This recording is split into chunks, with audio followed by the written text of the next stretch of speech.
Before we begin tonight's journey through time, I'd love to know a little about you.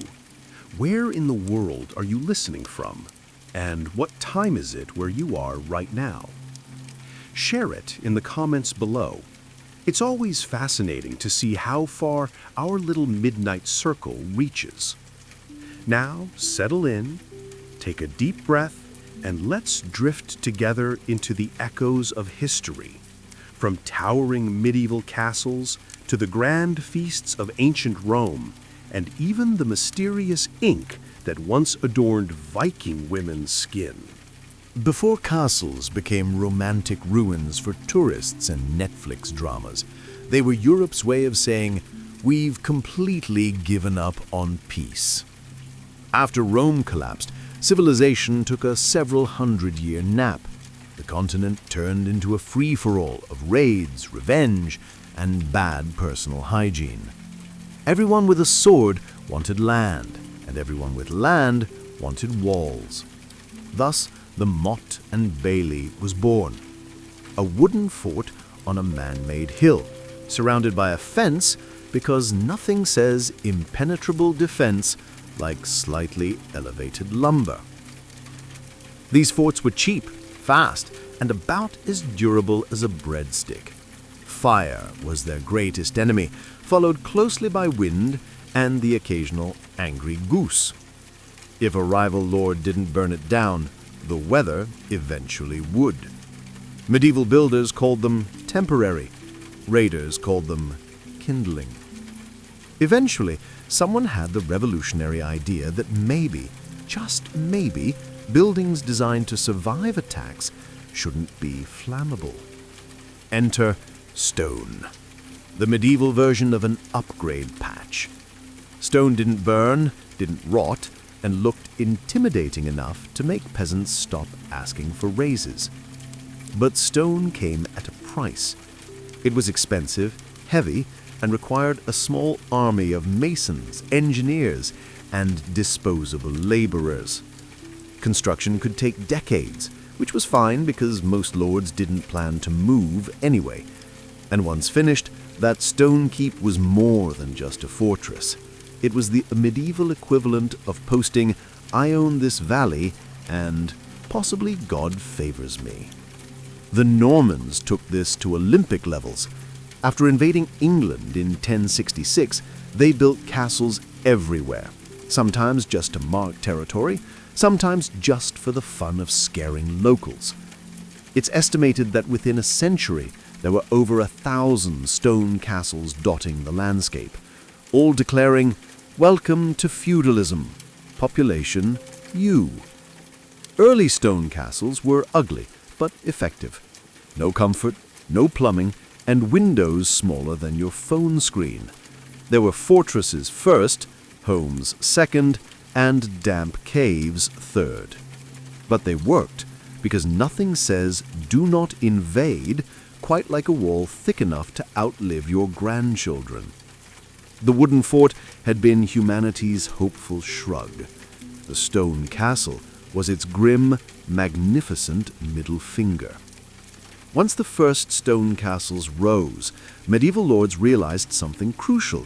Safety was nice, but showing off was even better. Building a castle wasn't just about surviving sieges, it was about advertising your superiority in high-design masonry. Every tower, turret, and portcullis screamed, "I'm richer, smarter, and slightly more paranoid than you." In an age with no Instagram, the only way to flaunt wealth was to literally carve it into the landscape. You didn't need followers, you needed battlements. Lords competed to outbuild each other, throwing ridiculous sums of money and unpaid labor at their projects. Castles became less about strategy and more about social status. Medieval skyscrapers for men terrified of irrelevance. The higher your keep, the greater your ego. And nothing said, "I'm untouchable," like forcing an entire village to look up at your house every morning while plowing your fields. Feudalism was simple like that. The peasants worked, the lord built towers, and everyone pretended this was God's idea. But don't think every lord was a military genius. Many were just rich men with too much free time and a fear of being conquered by someone with better taste. Some built castles in terrible locations, bogs, cliffs, flood zones, because they looked dramatic. Function was secondary to aesthetic domination. After all, who cared about fresh water when your castle cast a shadow on your neighbors? Inside, things weren't much better. Most lords lived in constant anxiety, not from invaders, but from realizing their servants knew where the food was kept. They fortified their dining halls, locked their bedchambers, and invented indoor arrow slits purely out of trust issues. Yet for all their paranoia, these lords created masterpieces. A single castle could employ hundreds: masons, carpenters, smiths, and occasionally someone whose entire job was yelling at other people carrying rocks. The design process was brutal. No blueprints, no computers, just pure medieval guesswork, and one unlucky apprentice holding a plumb line in the rain. By the 12th century, the castle wasn't just a fortress, it was the ultimate status symbol. Bigger walls, taller towers, deeper moats, a stone-shaped ego trip that could survive a siege, an earthquake, or a bad marriage.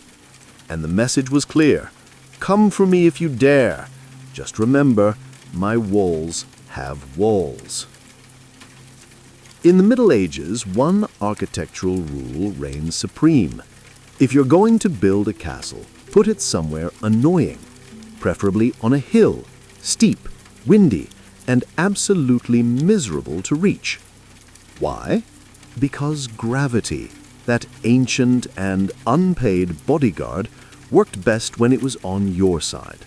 Every step an attacker took uphill meant less breath, less dignity, and a greater chance of dying before even seeing the front gate. The logic was brilliant in its simplicity. A hill gave you the advantage of visibility, defensibility, and smugness. From up there, you could spot invaders days before they arrived, and spend the extra time deciding whether to fight them or just mock them from a distance. Lords loved that part, the ability to point down and say, "You can try, but you'll regret it halfway up."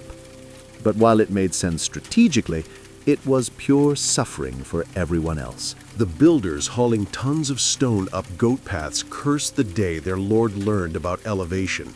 Supplies had to be dragged uphill by oxen, who by the second trip were probably reconsidering evolution. Even servants hated it. Imagine carrying dinner up 3 terraces, stairs, and a drawbridge just to be told the lord wasn't hungry after all. The aesthetic payoff, though, was undeniable. From below, the castle looked divine, majestic, unreachable, a literal monument to superiority. From above, it was damp, drafty, and perpetually covered in fog. The view was great, assuming you could see past the clouds sitting on your roof. Not every castle was on a perfect hill, of course. Some were built on cliffs because gravity was apparently too subtle a threat. Others perched on river bends or rocky ridges that were more dangerous to the occupants than to the enemy. Still, the higher, the better. Medieval lords had an obsession with altitude rivaled only by modern real estate developers. Ultimately, the hill wasn't just for defense. It was a psychological weapon, a daily reminder to every peasant that power lived above them. Literally, the castle on the hill wasn't just a fortress. It was a statement. You can see me. You'll never reach me. And if you try, the hill will kill you first. Nothing says keep out quite like a giant ditch full of disappointment. The moat, Europe's most ambitious puddle, became the ultimate accessory for lords who wanted both safety and bragging rights. In theory, it was brilliant. A wide, water-filled trench made it nearly impossible for invaders to reach your walls. Siege towers couldn't cross it. Ladders slipped in it and soldiers sank in it. It was essentially medieval anti-personnel landscaping. In practice, though, it was mostly mud, mosquitoes, and regret. Early moats were rarely the picturesque blue ribbons seen in fairy tales. Most were just deep, filthy trenches filled with stagnant water, dead fish, and whatever the locals accidentally dumped in there. They smelled like divine punishment and looked worse. But hey, if you were an attacker, that smell alone might make you reconsider your career. Not all moats were watery either. Some were dry, filled with spikes, rocks, or other creative deterrents. A dry moat was cheaper, easier to maintain, and far more likely to break your leg. Medieval engineers loved the idea of enemies falling into a ditch so much they sometimes built two. Why stop at one bad idea when you can double down? The real genius of the moat wasn't physical, it was psychological. It told would-be invaders, you're not even close to my wall and you're already losing. From across the trench, defenders could safely hurl insults, arrows, and the occasional leftover dinner. It wasn't just defense, it was theater. Of course, moats also came with maintenance problems. They flooded in the rain, froze in the winter, and occasionally drowned the castle's own livestock. Draining them was a nightmare. And if your castle didn't have a nearby river, congratulations, you now had an enormous empty ditch that mocked you every spring. Still, no self-respecting lord would skip a moat. It was the medieval equivalent of a security system. Mostly useless, but it made you feel important. And when guests arrived, you could casually mention how bandits never make it past the water. Which was technically true, because most of them got stuck, lost a boot, and went home ashamed. The moat, a triumph of fear, vanity, and bad drainage.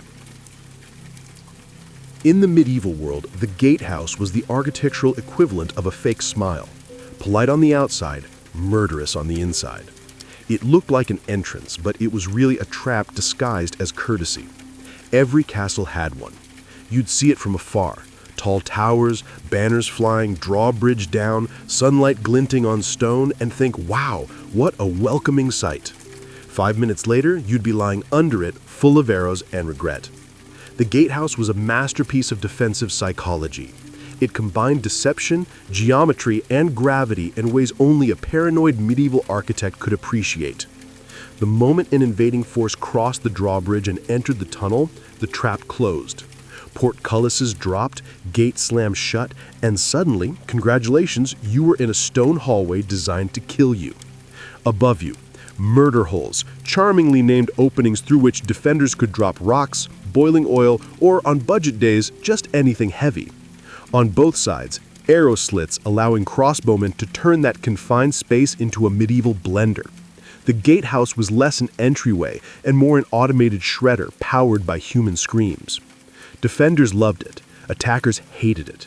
Even couriers probably developed trust issues from delivering mail there. And yet, despite all this brilliance, castle designers couldn't resist overcomplicating things. Some gatehouses had multiple portcullises just in case the first one wasn't traumatizing enough.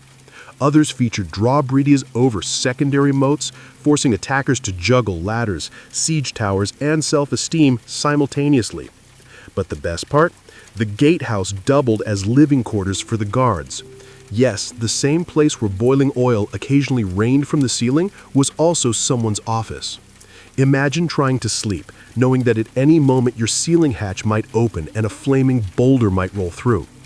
Still, no feature defined the genius of castle design quite like the gatehouse. It was both architecture and theater, a stage where overconfident invaders learned humility and defenders got front row seats to the carnage.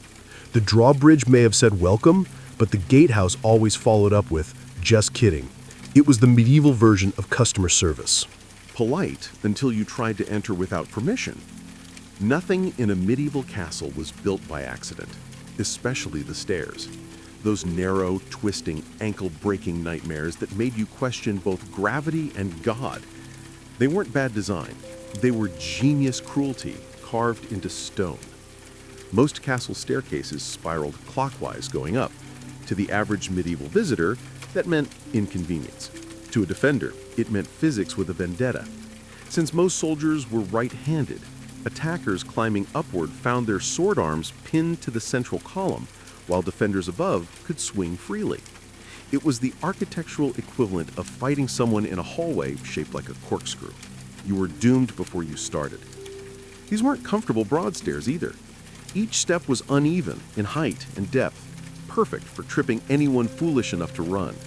In peacetime, servants cursed them. In wartime, soldiers died on them.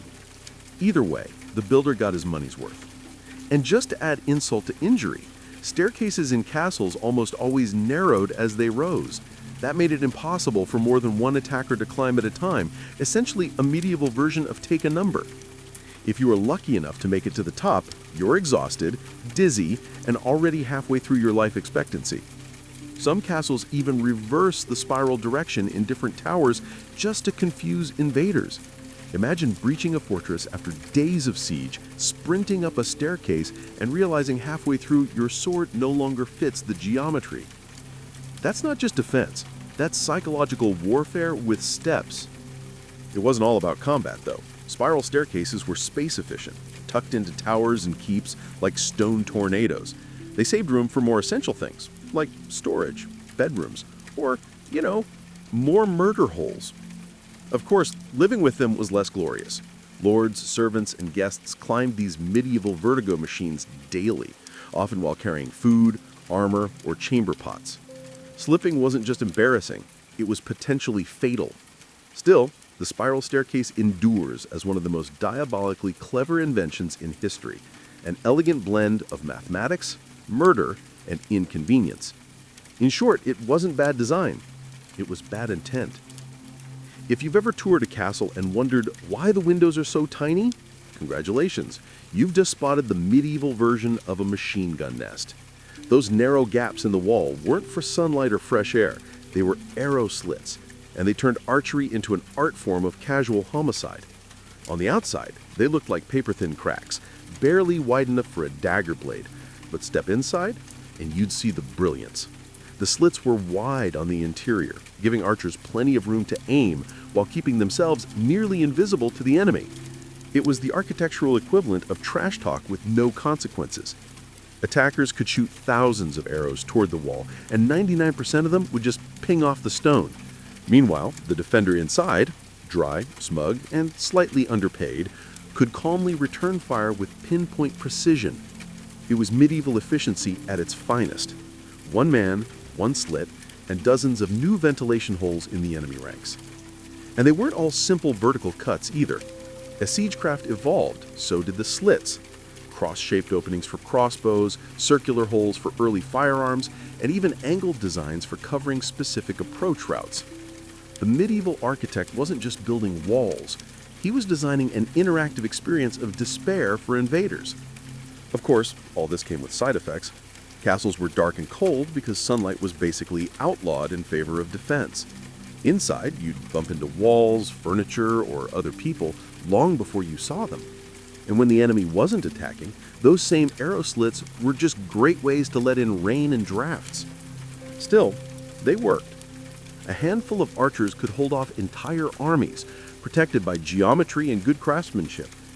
It was engineering so effective that some castles used fake arrow slits, just carved into the walls to make the fortress look even deadlier. Nothing says confidence like pretending to have more firepower than you do. Arrow slits were simple, silent, and soul-crushingly effective. From the outside, they whispered, "We see you." From the inside, they muttered, "Try your luck." And from a safe distance, everyone else said, "You know what? Maybe we siege somewhere else." If the castle were a body, the keep was its heart. Cold, overbuilt, and constantly under stress, it was the Lord's final refuge, the architectural equivalent of Plan Z. When every other wall had fallen, when the gates were gone, and the moat was now just a communal swamp, the survivors retreated here to wait for salvation or starvation, whichever came first. The keep wasn't designed for comfort, it was designed for panic. Thick stone walls, narrow staircases, and doors so heavy they could double as gym equipment. There was no privacy, little warmth, and zero insulation, just echoing corridors and the smell of damp authority. At the top sat the Lord's Tower, where he could look down on both his enemies and his employees, often with the same level of suspicion. These towers were watchpoints, bedrooms, and existential reminders that absolute power comes with chronic paranoia. Lords would pace along parapets, muttering about loyalty while their servants froze 2 floors below. The genius of the keep lay in its simplicity. Everything essential, food, water, weapons, and people you didn't trust, could be crammed inside. If the castle fell, the keep became the last stronghold. Defenders would rain arrows, boiling oil, and creative profanity on anyone who got too close. Some keeps even had trap doors in the upper floors because gravity, once again, remained the best security system of the Middle Ages. But for all its brilliance, living in the keep was misery disguised as prestige. It was dark, smoky, and cold enough to make penguins foul complaints. Fireplaces barely warmed a few feet in front of them, and smoke vented wherever it pleased. By winter, you weren't just defending your castle, you were fighting off frostbite and lung damage. Still, the keep was genius in concept, a single centralized bunker built before bunkers were cool. It represented power, endurance, and sheer human stubbornness. Every stone said, "You can kill us, but you'll get tired first." And while lords liked to call them strongholds, everyone inside knew the truth. They weren't fortresses of confidence, they were fortresses of constant anxiety. Because nothing says medieval luxury like eating cold stew in a tower while pretending you're not terrified. If the medieval castle had a soul, it was trapped somewhere between the curtain walls, those massive outer defenses that wrapped around everything like a stone hug, built by people who didn't believe in hugs. A good curtain wall wasn't just a barrier, it was a psychological statement. It said, "We don't trust you, and we're proud of that." Thick, tall, and built with zero mercy, these walls were designed to outlast not just wars, but weather, time, and the Lord's latest financial crisis. The brilliance of the curtain wall was its layered defense. Many castles had not one, but 2 or even 3 rings of them. If you broke through the first, congratulations, you were now stuck in what defenders lovingly called the killing zone, an open courtyard designed for maximum regret. Arrows, rocks, boiling water, take your pick. It was the medieval version of a free trial you instantly regretted signing up for. The walls themselves were works of art in misery. Sloped bases made siege engines slide off, rounded corners deflected projectiles, walkways on top allowed defenders to stroll safely while raining chaos below. Even the spaces between towers were carefully measured, ensuring archers could cover every angle. No blind spots, no mercy, no fun. And while all this looked intimidating, it came at a price. Building curtain walls was painfully slow and ruinously expensive. Quarrying, cutting, hauling, and stacking thousands of stones required years, sometimes decades. Whole generations of peasants lived and died carrying the same wall up the same hill for the same man who taxed them to pay for it. Truly the circle of medieval life. But once complete, the curtain wall turned a castle into a fortress of legend. To an invader, it was hopelessness incarnate, an endless loop of gray stone whispering, "You'll die tired."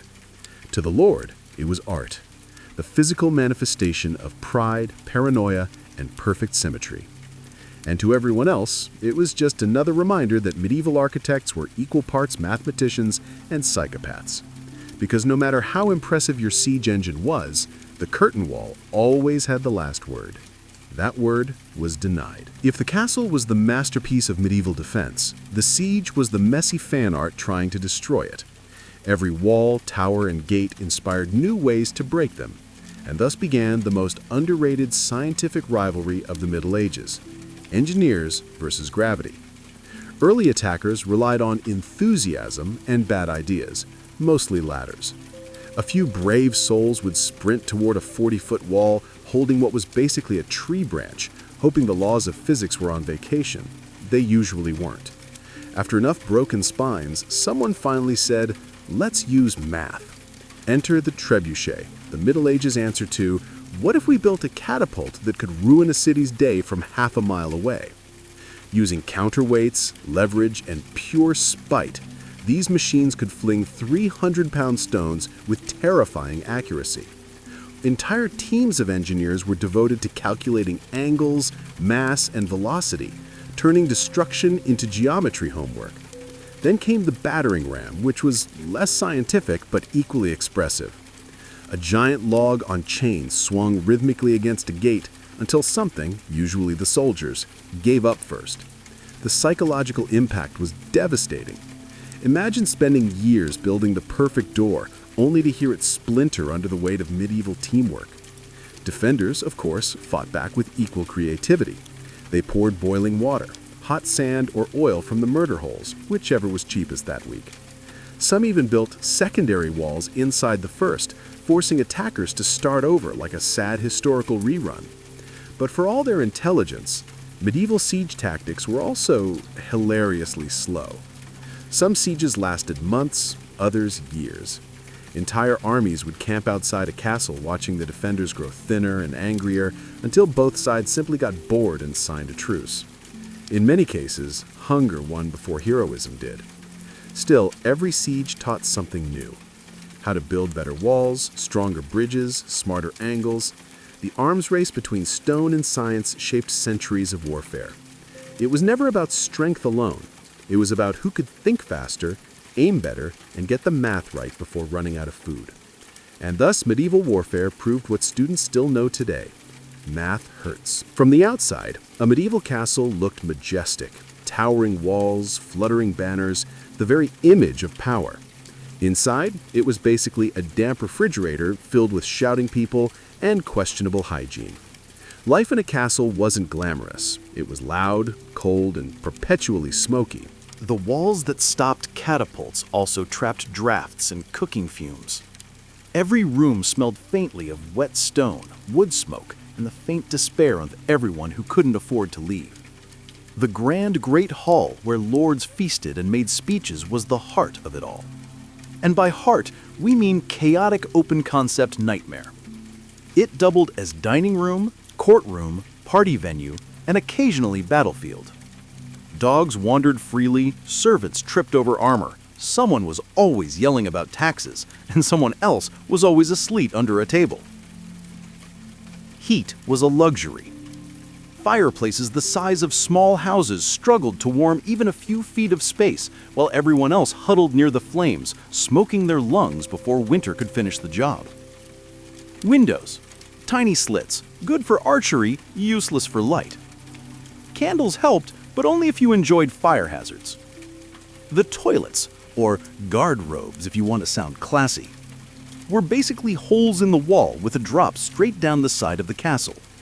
Ingenious for the time, horrifying by any modern standard. Some emptied into moats, turning your defensive water feature into a biological weapon. The smell alone could repel armies. Food was abundant, but rarely appetizing. Fresh meat was for nobles. Everyone else got whatever could be boiled beyond recognition. Bread doubled as plates, which doubled as compost. And if you thought a medieval diet sounded bad, imagine medieval dentistry. Despite the misery, people were proud to live inside. To the outside world, the castle symbolized privilege and safety. Inside, it symbolized survival by stubbornness. You endured the cold, ignored the rats, and pretended the dripping ceiling was ambiance. Yet for all its flaws, the castle was the beating heart of medieval life, a monument to paranoia and endurance. It kept you alive, even if it slowly drove you insane. Living in a fortress meant one thing. You were safe, uncomfortable, and mildly smoky. But at least not dead.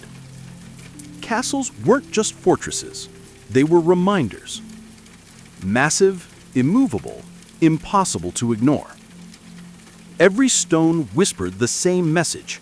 Someone richer than you lives here, and he owns everything you can see. For lords and kings, castles weren't built merely to defend land. They were built to control it. You didn't need to patrol every road when your fortress sat on the horizon like a divine threat. It was the medieval version of an influencer's blue check mark. Public, visible, and slightly insufferable. Each castle served as the physical embodiment of authority. The peasants plowed beneath it. The merchants paid taxes because of it. And the local priest probably blessed it while quietly resenting it. The walls weren't just defenses. They were propaganda. The message was clear. Obedience is safety. Rebellion is suicide. Everything about castle architecture reinforced hierarchy. The lord's chamber sat high above everyone else, partly for defense, mostly for ego. guests had to climb endless stairs before being granted an audience, ensuring they arrived physically exhausted and emotionally submissive. Even the design of the Great Hall was psychological. The Lord elevated at the far end, the peasants below, lit by smoky torches that made everyone look slightly guilty. The architecture also served a social function: surveillance. From the battlements, guards could watch every field, every road, and occasionally every questionable decision made by the villagers. If someone tried to rebel, the castle saw it first. If someone tried to flee, the castle watched them fail in real time. It was medieval security without the cameras, just people who never blinked. For the common folk, the castle loomed over daily life like a stone god. They built it, supplied it, and feared it, all while knowing they would never set foot inside unless something had gone terribly wrong. To the Lord, the castle was home. To everyone else, it was a threat that never slept. And yet, in its cold brilliance, the castle achieved exactly what it was meant to: peace through intimidation, loyalty through fear, order through architecture. It wasn't just a building, it was feudalism carved in granite. By the late Middle Ages, castles had done their job a little too well. Gunpowder arrived, cannons made walls feel inadequate, and suddenly all those proud fortresses looked less like strongholds and more like expensive rock collections. So, the nobility did what the nobility always does. When practicality dies, they redecorated. The once impenetrable castle evolved into something new, part palace, part status symbol, part overcompensating family heirloom.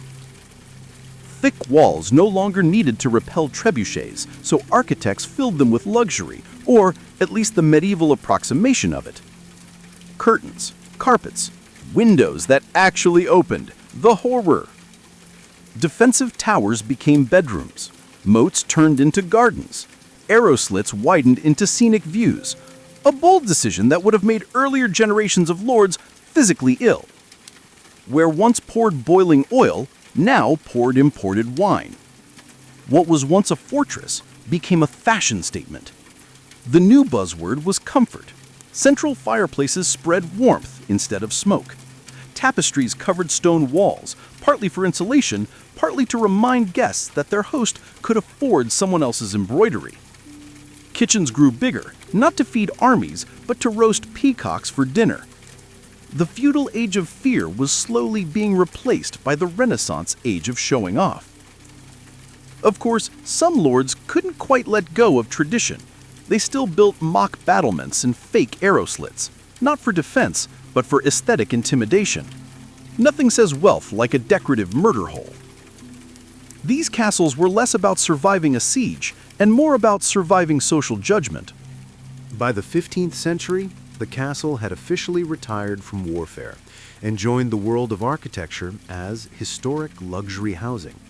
It became the medieval equivalent of a sports car: unnecessary, flashy, and mostly for impressing people you secretly despised.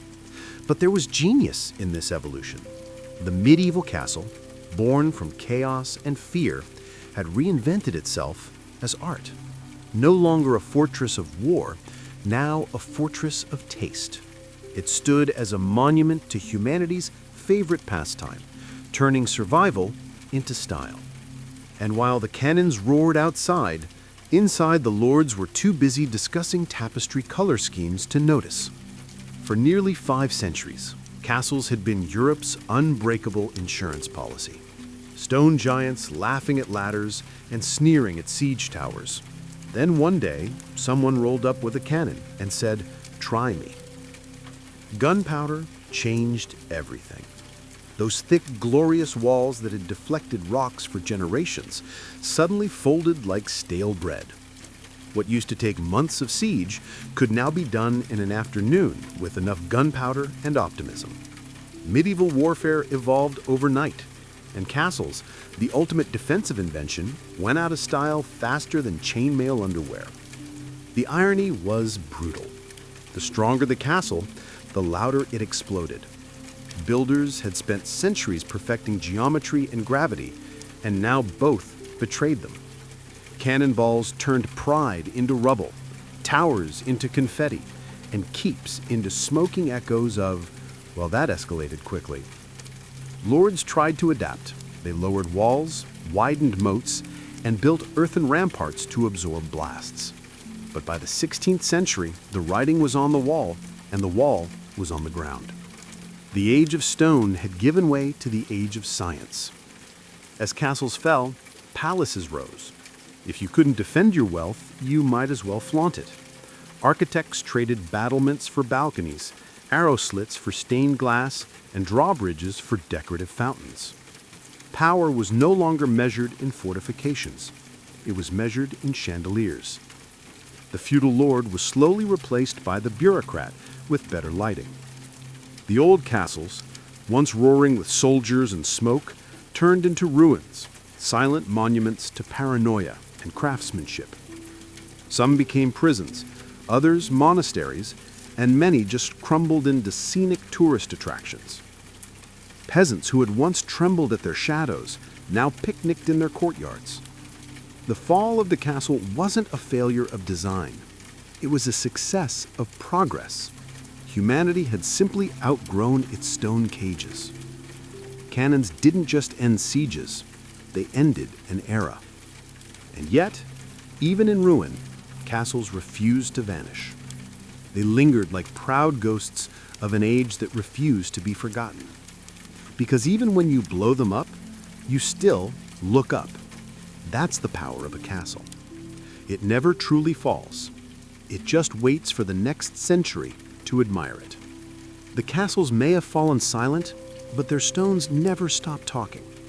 Centuries after their builders turned to dust, the walls still stand, cracked, mossy, and somehow smug about it.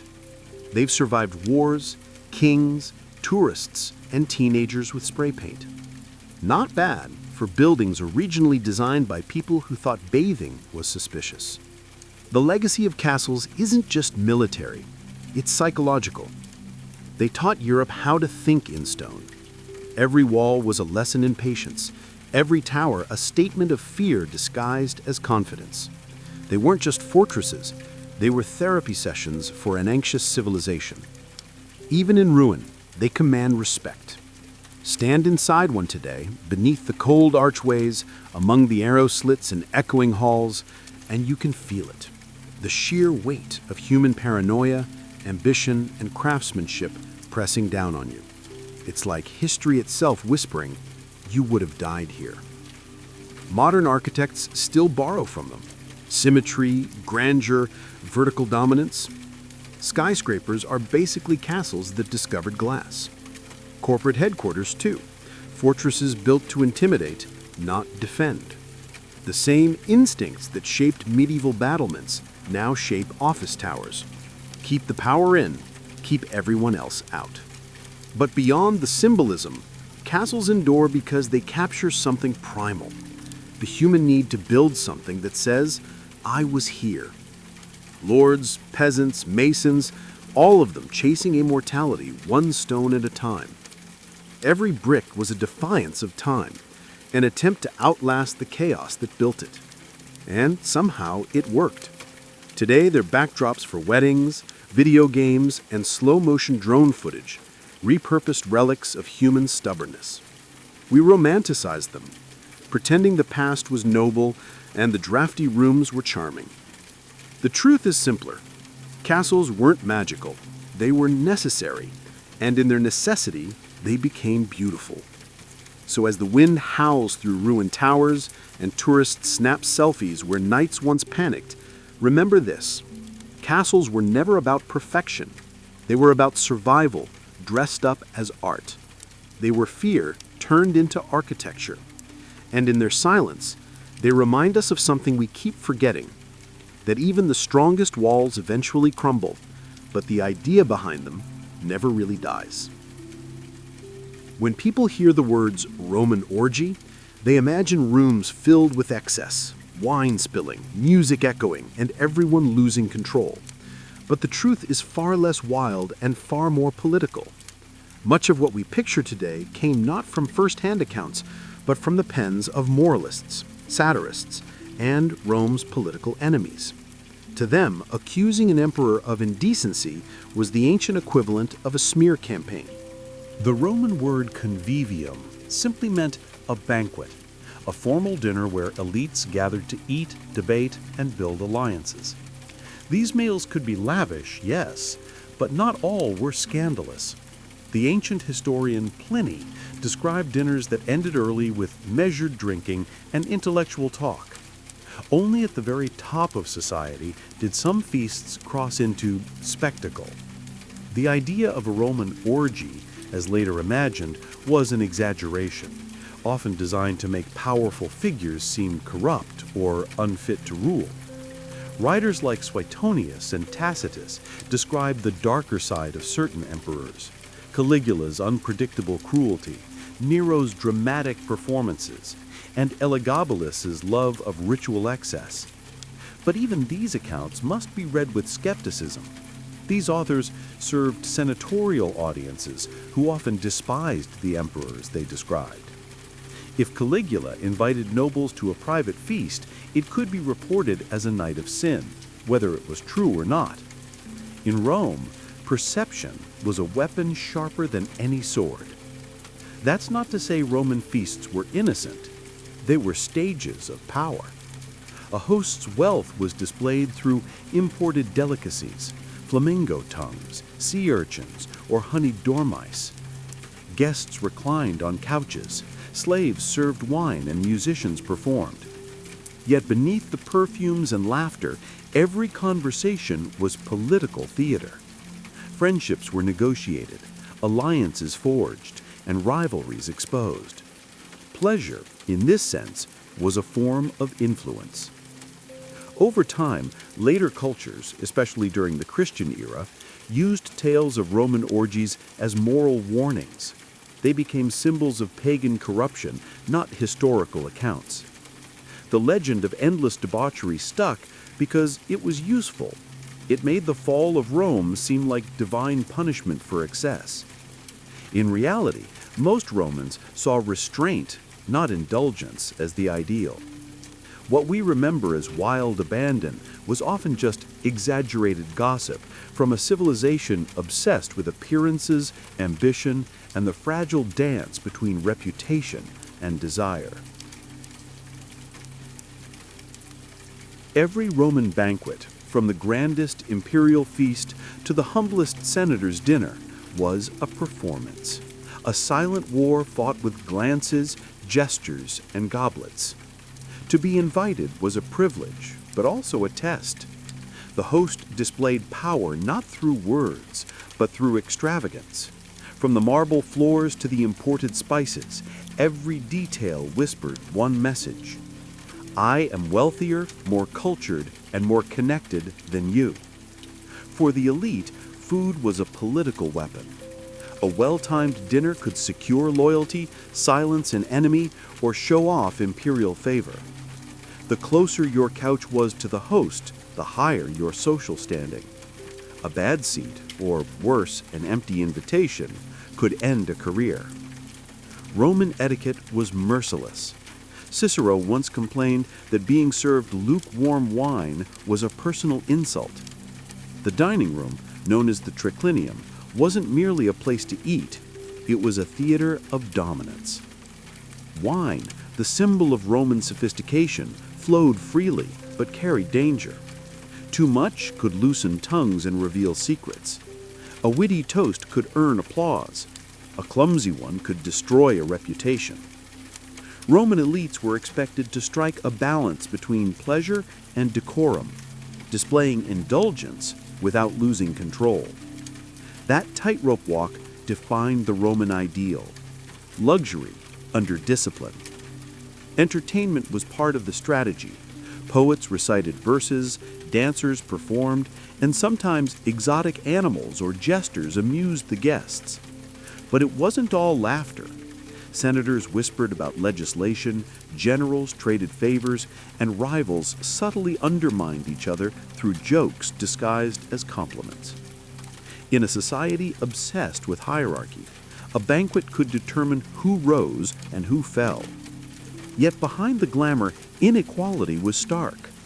While the aristocracy reclined on silk cushions, slaves stood motionless for hours, pouring wine or wiping spills in silence. For them, a banquet wasn't celebration, it was servitude. Still, the efficiency and elegance of the service reflected directly on the master's prestige. Even the slave's composure was part of the host's image. The Roman banquet, then, was never just about food or pleasure. It was a ritual of control, an arena where alliances were forged and futures destroyed without a single sword drawn. Each toast, each course, and each glance carried the weight of ambition, desire, and survival in the empire's glittering web of power. For Rome's ruling class, pleasure wasn't merely indulgence, it was performance art. To dine extravagantly was to announce your place among the powerful.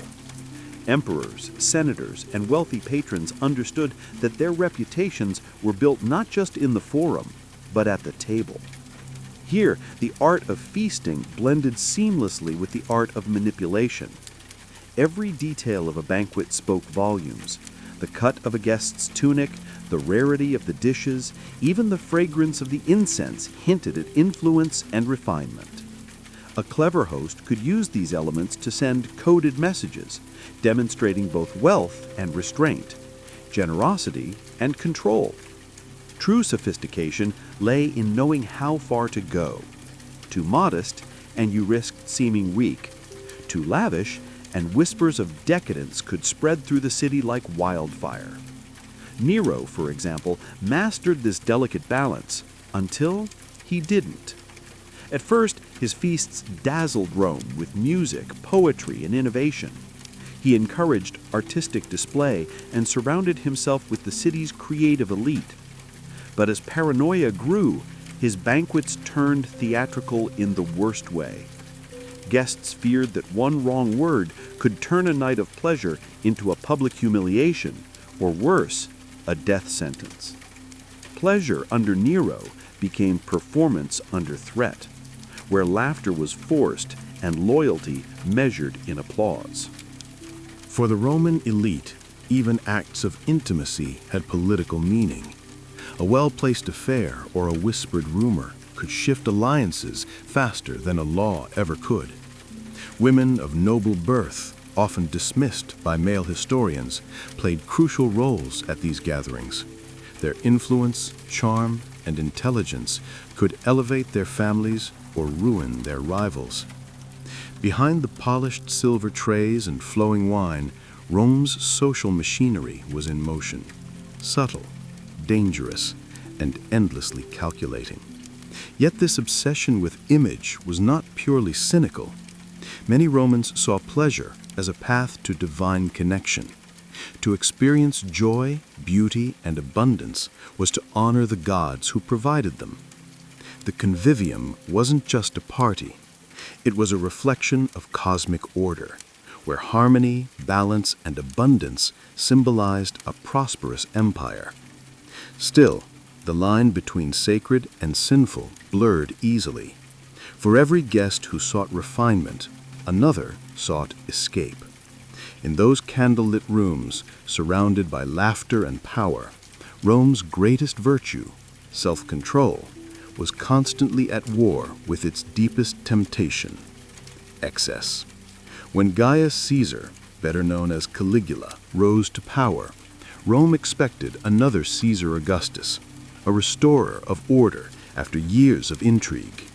Instead, they got a ruler whose banquets became infamous symbols of madness and extravagance.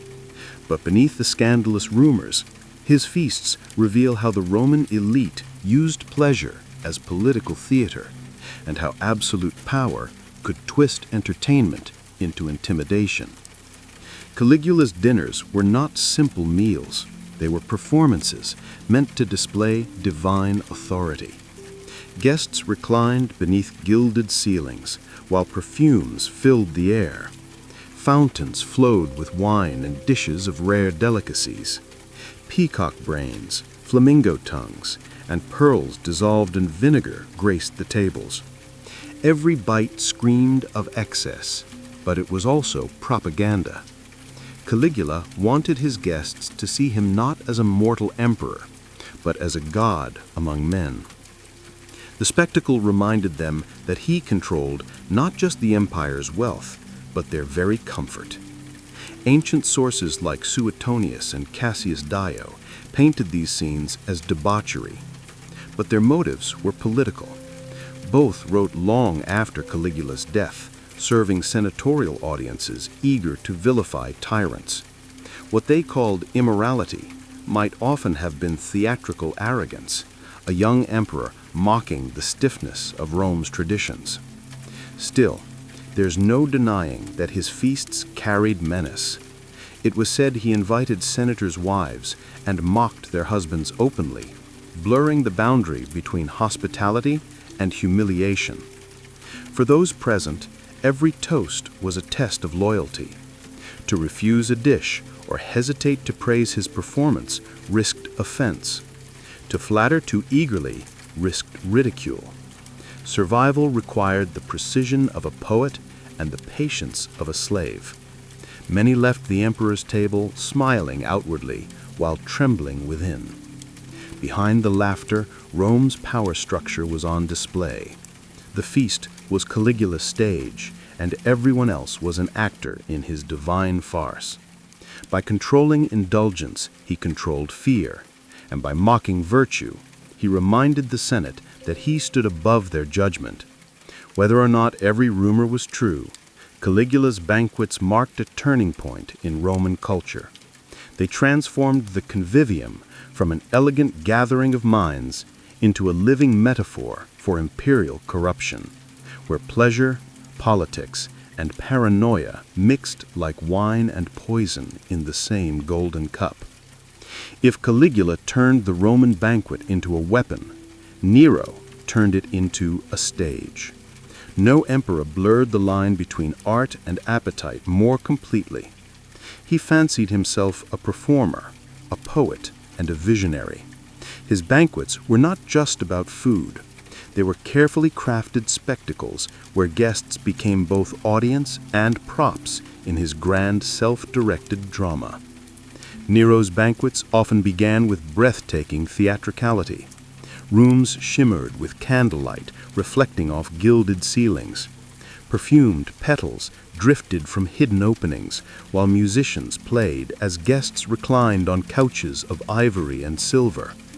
The emperor himself frequently performed, singing, playing the lyre, or reciting verses he claimed to have written in divine inspiration. The night's true delicacies were not the exotic dishes, but Nero's insatiable need for admiration. But these gatherings were not without unease. The historian Tacitus wrote that guests dared not look bored, for indifference could be seen as insult. Applause was survival. Some feasts reportedly lasted from dusk till dawn, punctuated by endless courses of rich foods, roasted swan, honeyed dormice, and oysters imported from distant provinces. Slaves hurried through the halls carrying more wine than an army could drink, and even the air was heavy with spices from Arabia. It was indulgence, elevated to performance. But it came at a cost. For Nero, spectacle was politics. By dazzling the elite, he sought to remind them that his creativity and generosity were unmatched. Yet the more he performed, the more detached from reality he became. His banquets mirrored the empire itself, magnificent, excessive, and cracking beneath its own weight. When famine struck Rome, these extravagant feasts took on a darker meaning. The public saw them not as art, but mockery. Even the infamous Domus Aura, his golden house, reflected this contradiction. It contained dining rooms that rotated like the heavens themselves, a symbol of divine luxury. But while the ceilings turned above him, the empire's patience ran out below. His feasts, once admired for innovation, became symbols of a ruler lost in fantasy. In the end, Nero's downfall was as theatrical as his reign. The man who treated life as a banquet found himself abandoned by those who once cheered his performances. His legacy reminds us how easily beauty can become excess, and how a love of art, when twisted by ego, can devour the artist himself. If Nero blurred the line between art and indulgence, Elagabalus erased it entirely. Crowned emperor at only 14, he brought to Rome a flamboyant spirituality that shocked the establishment. As high priest of the Syrian sun god Elagabal, he saw no division between worship and pleasure. To him, feasting was sacred ritual, one that blended devotion, desire, and spectacle, until no one could tell where holiness ended and hedonism began. His feasts became legend. Ancient writers claimed that guests dined on dishes so exotic that even seasoned nobles were stunned. Camel heels, ostrich brains, and pearls dissolved in vinegar.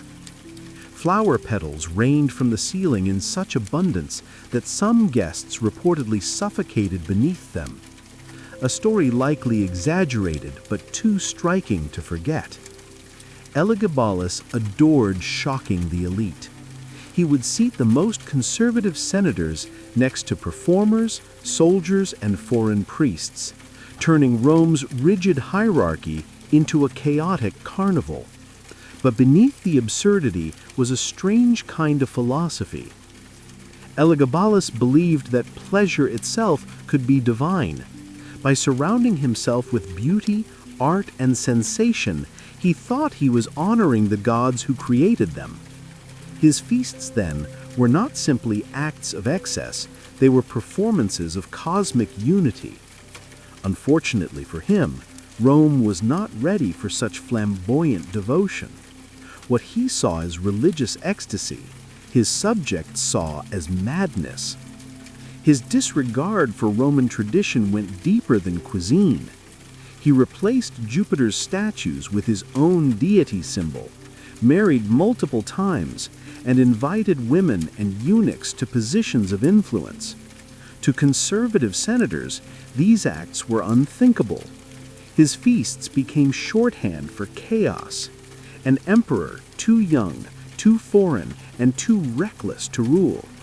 The gossip that surrounded him, stories of bizarre meals and wild behavior, was less about food than about fear. Rome feared what it didn't understand. Elagabalus's downfall came as swiftly as his rise. In 222 CE, the Praetorian Guard turned against him, ending both his reign and his feasts of fantasy. Yet his legend endured. For centuries, writers used his name to symbolize decadence pushed to the brink of insanity. But perhaps behind the exaggerated tales, Elagabalus was simply a dreamer, a boy emperor who mistook divine celebration for divine right, and whose pursuit of beauty led him straight into oblivion. For centuries, tales of Rome's orgies have captivated imagination, but separating gossip from truth reveals a very different picture. Most of what we think we know about Roman debauchery comes from historians writing long after the events, men with agendas, biases, and moral lessons to teach. They weren't eyewitnesses to wild parties. They were commentators framing Rome's decline as punishment for moral decay. Writers like Suetonius, Tacitus, and Cassius Dio used scandal as a literary device. When an emperor fell out of favor, accusations of gluttony, lust, or cruelty followed. It was the ancient equivalent of character assassination. By painting figures like Caligula, Nero, or Elagabalus as depraved, these historians reassured readers that Rome's crises were the fault of individuals, not the system itself. It was easier to blame feasts than politics. Archaeology, however, tells a quieter story. Excavations of villas in Pompeii and Herculaneum reveal dining rooms built for comfort and conversation, not chaos. Frescoes show guests reclining in small groups, attended by musicians and servants, but not scenes of uncontrolled indulgence. Tableware discovered in elite homes, fine glass, bronze, and silver, suggests elegance, not disorder. These were spaces of sophistication, where taste and decorum mattered as much as food. That doesn't mean excess was absent.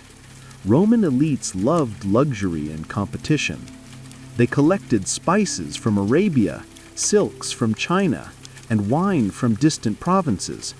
But indulgence was meant to signal refinement, not vice. The goal was to display culture and generosity, not scandalize the neighborhood. The reality of Roman banquets was closer to a modern diplomatic dinner than a hedonistic fantasy. The confusion partly comes from translation. The word orgy in Greek originally referred to sacred rites, religious ceremonies involving music, dance, and emotional release. When early Christian writers adopted the term, they twisted it into something sinful. By the Middle Ages, Roman orgy had become shorthand for corruption, completely detached from its original meaning. In truth, Roman feasting was a complex social ritual, part politics, part spirituality, part art. The wild stories endure because they satisfy our appetite for shock and moral contrast. But the evidence points to something subtler, a culture obsessed not with chaos, but with control, image, and the delicate balance between pleasure and power. After the fall of the Roman Empire, the story of its supposed decadence did not fade, it evolved. Early Christian writers, eager to contrast their faith's purity with pagan excess, turned the idea of Roman orgies into a powerful moral warning. What had once been political propaganda became spiritual symbolism. Rome fell, they claimed, because it drowned in sin. The banquet table became the altar of corruption. Writers like St. Augustine and later medieval chroniclers portrayed the empire's decline as divine justice. They described emperors consumed by lust, greed, and vanity, painting them as proof that paganism led only to ruin. These accounts weren't history, they were sermons. The exaggerated tales of naked feasts, drunken senators, and immoral rituals served as allegories of temptation and the dangers of straying from faith. To the Christian imagination, the Roman banquet wasn't about food at all. It was about the soul's hunger for discipline. This reinterpretation reshaped the empire's image for centuries. In medieval manuscripts and Renaissance paintings, Rome was reborn as the city of sin, its emperors standing as warnings to kings and nobles of every age. Caligula became the face of pride, Nero the symbol of vanity, and Elagabalus the embodiment of blasphemy.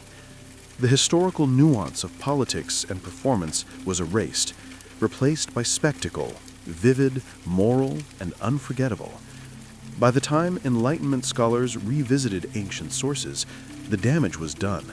The phrase Roman orgy no longer referred to a banquet at all. It meant moral collapse. Artists and playwrights from France to England capitalized on this mythology, filling stages with togas, goblets, and scandal. Painters like Thomas Couture and Jean-Léon Gérôme revived the imagery of drunken emperors and collapsing morals, giving visual form to centuries of exaggeration. Yet this transformation tells us more about later societies than about ancient Rome. Every era projected its own fears onto the empire's ruins, about wealth, temptation, and the fragility of civilization. To the Victorians, Rome symbolized what could happen if moral restraint failed.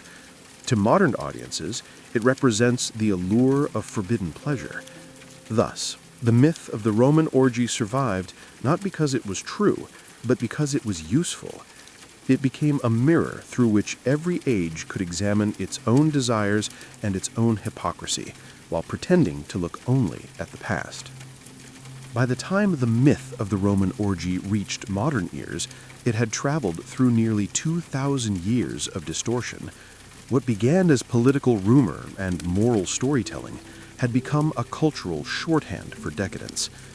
Yet the truth of Roman feasting lies somewhere between ritual and ruin, a world where beauty, ceremony, and excess coexisted in a fragile harmony. In ancient Rome, banquets were about more than appetite. They were microcosms of the empire itself, hierarchical, theatrical, and deeply symbolic. Every guest, every course, and every sip of wine reflected the balance between chaos and order that defined Roman life. Pleasure was not condemned, it was celebrated, but within limits.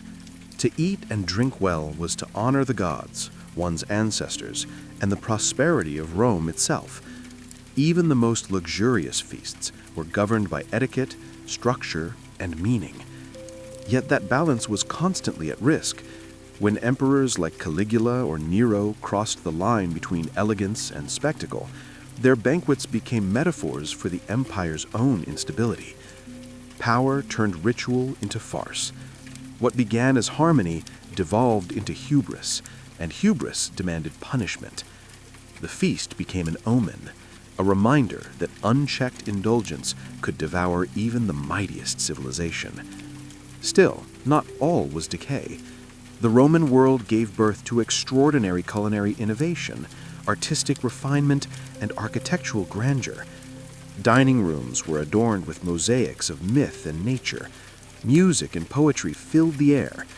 To dine in Rome was to engage in an experience of total art, where taste, sound, and scent merged into a single statement of culture. Even the humblest citizen aspired to imitate the elegance of the elite, if only in spirit.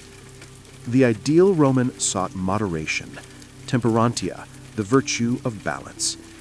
It was this principle, not chaos, that defined the core of their identity. Over the centuries, the myth of endless indulgence overshadowed that truth. The orgy became a convenient symbol for decline, obscuring the sophistication beneath the surface. In reality, Roman feasting was both a celebration of life and a cautionary tale about excess, a mirror reflecting the best and worst of human nature. In the end, perhaps the legend endures because it feels timeless. Every civilization, from ancient Rome to our own, must wrestle with the same question: when does pleasure become peril?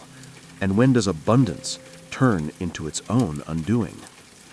In the 10th century, far from the deserts of Baghdad, the Arab traveler Ahmed ibn Fadlan encountered the Norse traders known as the Rus. Among the clamor of iron, fur, and amber along the Volga River, he noticed something striking: not their weapons or ships, but the women who stood among them.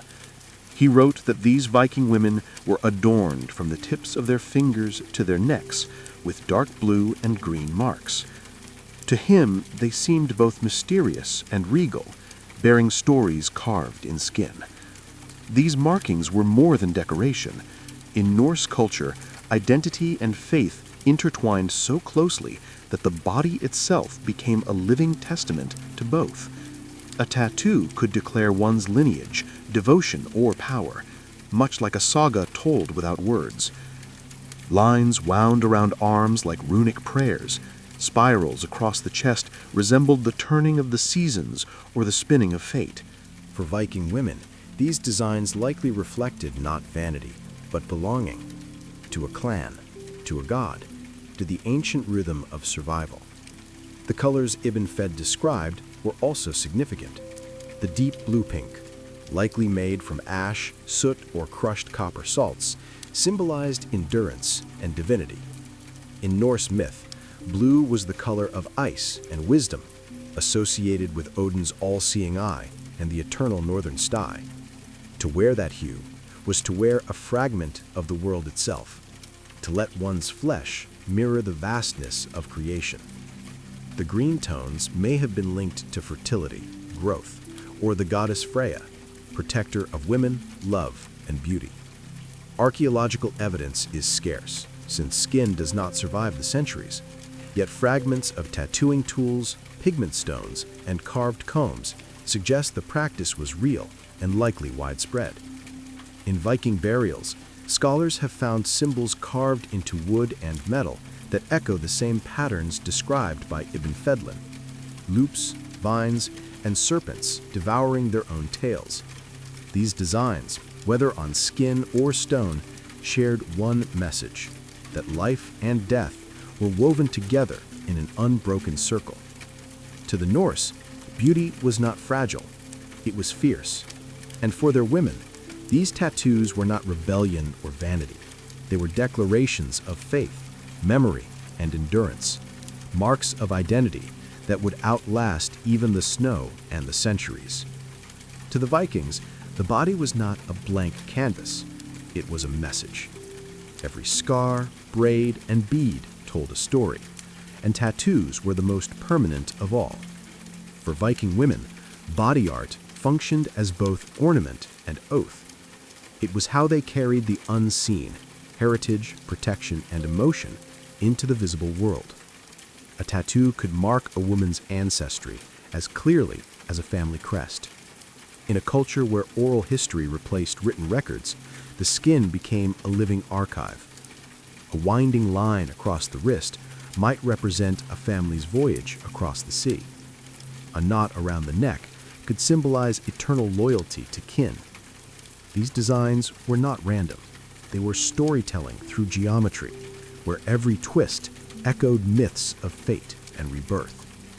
The placement of tattoos held meaning too. Hands and forearms, always visible during work or trade, displayed strength and skill. Necklines were intimate, reserved for symbols of faith or love. Perhaps a rune for Thor's hammer, or an intertwined serpent to invoke the Midgard guardian. Some scholars suggest that certain designs might have been linked to rites of passage, coming of age, marriage, childbirth, or even mourning. A Viking woman's tattoos could thus trace the milestones of her life like chapters in a personal saga. Runes often formed part of these designs. The rune algae, shaped like an upturned Y, represented protection, a spiritual shield against harm. Fahu signified wealth and prosperity, while Bikana, shaped like a birch leaf, stood for fertility and renewal. To ink these symbols was to invite their power, merging the physical and spiritual worlds. Tattooing itself was likely a ritual act. The process involved piercing the skin with soot or charcoal, perhaps mixed with oils or plant resin. It was not casual decoration. It was endurance transformed into devotion. A woman who chose ink also chose pain. And in Viking belief, pain had purpose. It connected the body to sacrifice, echoing Odin's own self-wounding on the world tree to gain wisdom. So when Ibn Fedlin saw those deep blue patterns shimmering against pale northern skin, he wasn't just witnessing art. He was seeing faith made flesh. Each mark was a whisper of belonging, a vow written in blood and ash, surviving long after the voice that spoke it had fallen silent beneath the snow. In the world of the Vikings, faith wasn't confined to temples or carved idols. It lived in everyday gestures, charms, and symbols etched into the skin. For Viking women, tattoos often carried spiritual weight, serving as both prayer and protection. Each design, no matter how small, was believed to guard the wearer against unseen dangers: disease, betrayal, ill fortune, or death at sea. Their ink was not vanity. It was armor. The Norse believed that the world was a dangerous weave of fate and chaos. Beneath every sunrise lurked the threat of cold, hunger, and loss. A tattoo, then, became a quiet act of defiance, a promise that one's spirit would not be swallowed by winter or war. Many designs borrowed directly from Norse mythology. A coiled serpent symbolized Jörmungandr, the world serpent, who circled the earth, representing protection through eternal vigilance. A web-like pattern might recall the Norns, the three sisters who spun every life's destiny from birth to death. To wear such marks was to carry divine acknowledgement upon the skin. Some Viking women were known to invoke specific gods through tattoo motifs. Freya, goddess of fertility and love, might be represented by falcons or cats, her sacred animals.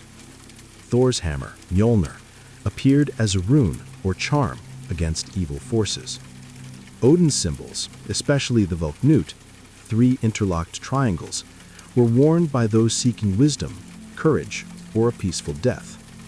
These weren't mere decorations, they were prayers written in a language of lines and pain. The act of tattooing itself had ritual significance. A woman receiving a sacred mark might fast, chant, or call upon her ancestors during the process. The ink, often mixed from soot, ash, or crushed minerals, was seen as alchemical, binding body and spirit. It was said that a mark given in devotion was not just on the skin, but in the soul. Such symbols also protected in life's most vulnerable moments: childbirth, travel, and mourning. To carry protective ink was to walk with invisible guardians, reminders that the gods watched even in silence. In this sense, a Viking woman's tattoos were not for display. They were a pact, a promise between mortal and divine, that faith, when carved in flesh, could never truly fade, even when the body returned to the earth. Tattooing in the Viking world was not a simple craft. It was a sacred art. Those who practiced it were more than artisans. They were keepers of stories and symbols, trusted to inscribe meaning onto the body with precision and reverence. Though their names have long since vanished from history, their influence lingers in the inked legends passed down through Ibn Fedlin's account and Norse myth alike. A Viking tattooist likely held a role somewhere between healer, a priest, and a smith. The process itself required courage, both from the artist and the subject. With needles made from sharpened bone or bronze and pigments drawn from soot, ash, or natural dyes, each mark was tapped carefully into the skin. There was a rhythm to the act, a quiet ritual that echoed the hammering of gods and craftsmen.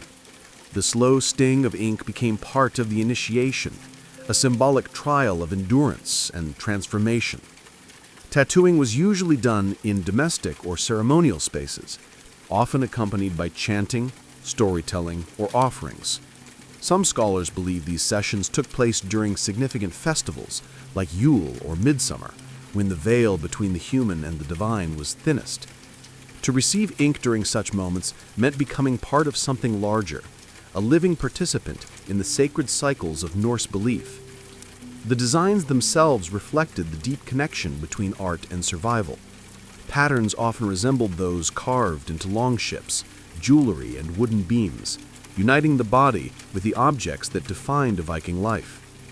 Spiral motifs symbolized continuity and rebirth. Runic inscriptions bound the wearer to gods or ancestors. For women, these tattoos were not hidden.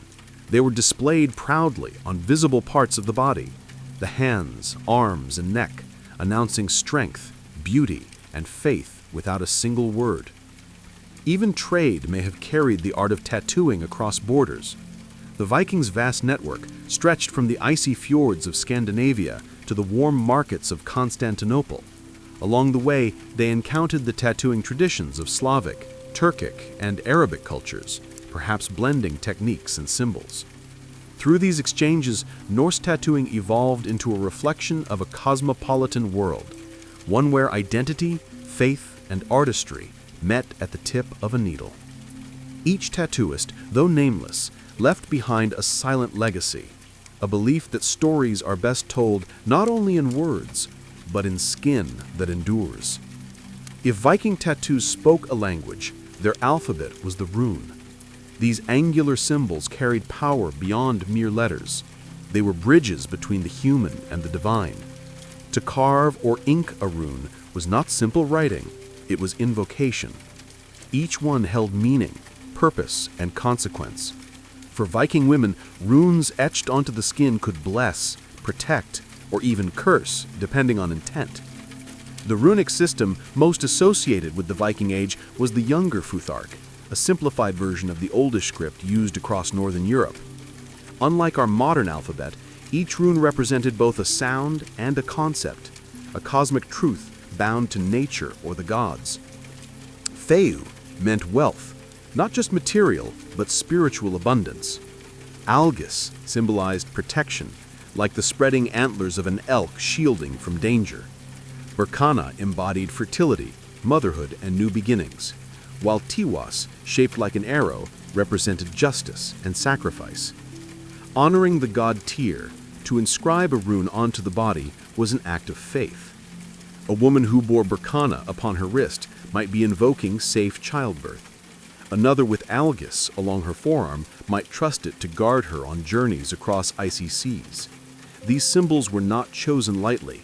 They demanded respect, for each stroke was believed to echo through the unseen worlds. In Norse law, even Odin himself bled to learn the secrets of the runes, hanging from the world tree Yggdrasil for 9 nights until the knowledge revealed itself.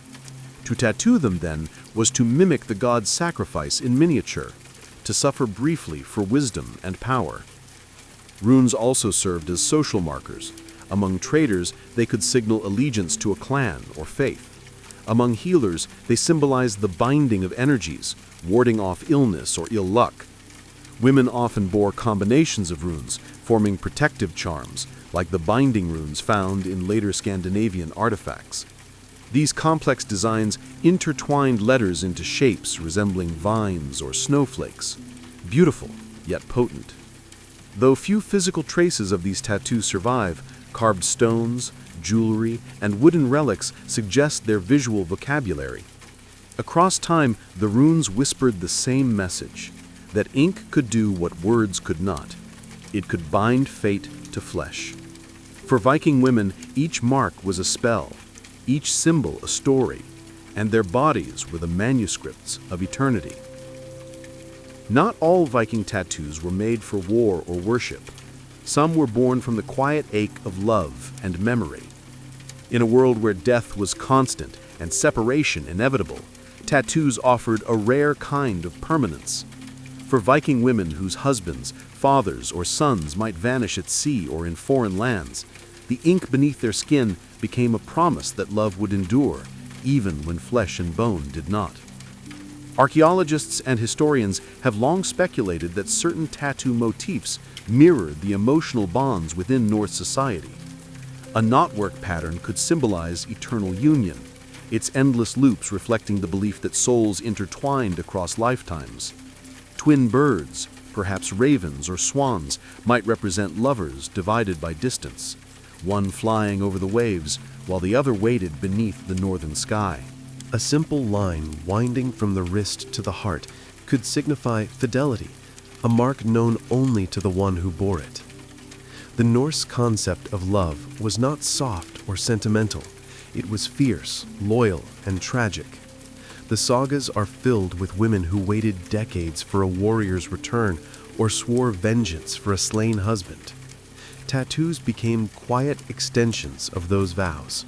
Some may have carried runes invoking Freya, the goddess of love and beauty, while others bore the sign of Odin's ravens, linking affection to memory and wisdom. Inking these symbols was both prayer and protest, an act of devotion against the inevitability of loss. Death, too, was never far from love in Viking life. When someone passed, women often took part in mourning rituals that included symbolic offerings or markings. It's possible that tattoos were renewed or added during these rites, transforming grief into remembrance. The pain of the needle mirrored the pain of loss, binding the emotional wound into the physical one, so that both could heal, scar, and remain. To the Vikings, love was as sacred as battle and as binding as oath. Their tattoos, even the smallest, carried that same weight. Each mark whispered of longing, loyalty, and remembrance, of love that refused to fade with the sun or with the years. In a culture that feared being forgotten above all else, to tattoo love was to make it eternal. While sagas often glorify Viking warriors, the truth is that many Norse women were merchants, travelers, and negotiators, carrying their culture far beyond Scandinavia. Some historians believe their tattoos reflected this reality, symbols of trade, prosperity, and worldly connection, inked into their skin. These marks weren't just ornaments, they were credentials, signs of identity in a vast and often perilous trading world. The Viking Age stretched across continents, from the icy fjords of Norway to the bustling markets of Baghdad, Constantinople, and the Caspian Sea. Women frequently joined or even led trading expeditions, managing the exchange of furs, amber, iron, and slaves. In such encounters, tattoos could act as both conversation and currency. They communicated one's origin, beliefs, and reliability without a single word. A merchant woman adorned in blue ink was instantly recognizable, a traveler from the far north whose people valued courage and honor. The designs that accompanied these journeys often carried runic blessings for safe passage and fortune. Symbols of ships, waves, and spirals evoked the sea, the lifeline of Viking prosperity. Some patterns mimicked the carved figureheads of longships, believed to ward off evil spirits lurking in the mist. The spiral etched on the hand might represent both the turning of the tides and the cyclical nature of wealth. What is risked returns. Cultural exchange also left its imprint. As Viking traders interacted with Arabic, Persian, and Turkic artisans, new aesthetics entered their repertoire. Geometric motifs and flowing script found their way into Nordic art, just as Norse knotwork fascinated foreign observers. It is possible that Ibn Fodlan's famous account reflects this cross-pollination, a fusion of northern mysticism with eastern craftsmanship. For Viking women, these marks may also have carried social and spiritual meaning.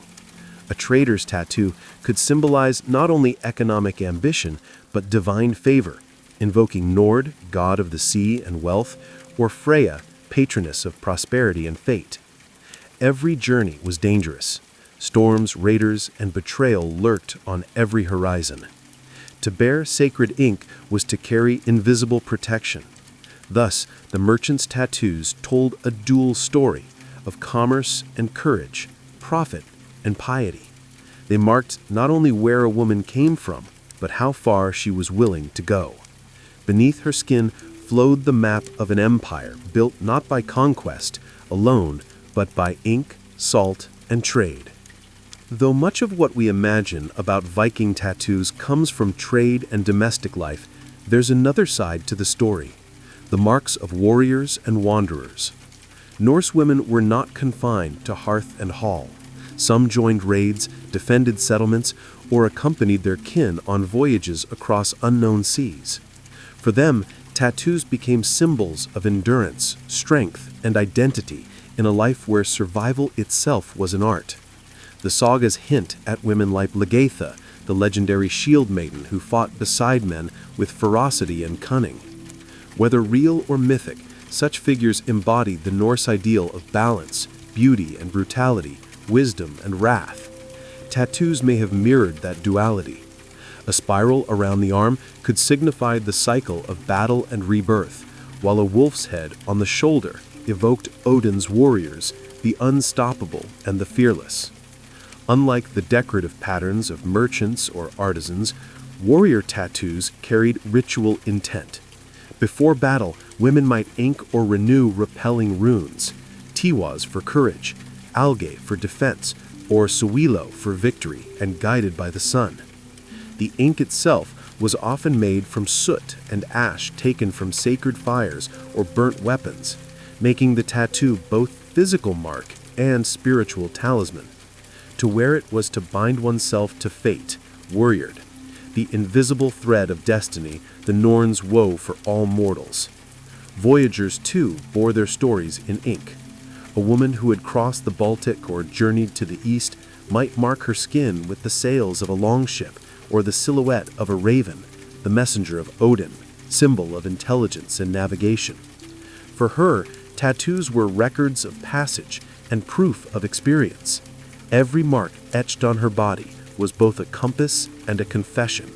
She had seen the world and lived to return. When Ibn Fadlan met Norse traders along the Vular, perhaps he wasn't seeing merchants alone, but survivors of such voyages, women who carried the ocean's memory on their skin. Their tattoos were not acts of rebellion, nor ornaments of vanity. They were declarations of presence. To be marked was to be known, to be counted among the living who had faced chaos and returned stronger. In that sense, their ink was their shield, silent, sacred, and unyielding as the northern sea itself. Time has erased the ink from Viking skin, but not the meaning behind it. The bodies that once bore those deep blue patterns have long since turned to dust. Yet the stories remain, passed down through travelers' writings, artifacts, and the echoes of northern myth. Though archaeology cannot recover tattooed flesh, the tools, symbols, and sagas left behind tell us that these markings were far more than vanity. They were identity made visible, belief made tangible. In the frozen soil of Scandinavia, archaeologists have uncovered needle fragments, pigment stones, and mixing bowls that point to a widespread tattooing culture. Patterns carved into combs, jewelry, and wooden boxes mirror the very designs Ibn Fadlan described. Even in regions far from Viking homelands, Russia, Scotland, and Iceland, these same symbols reappear, linking people across time and sea through shared artistry. The absence of preserved skin only deepens the mystery, leaving imagination to trace the lines that once ran from finger to neck.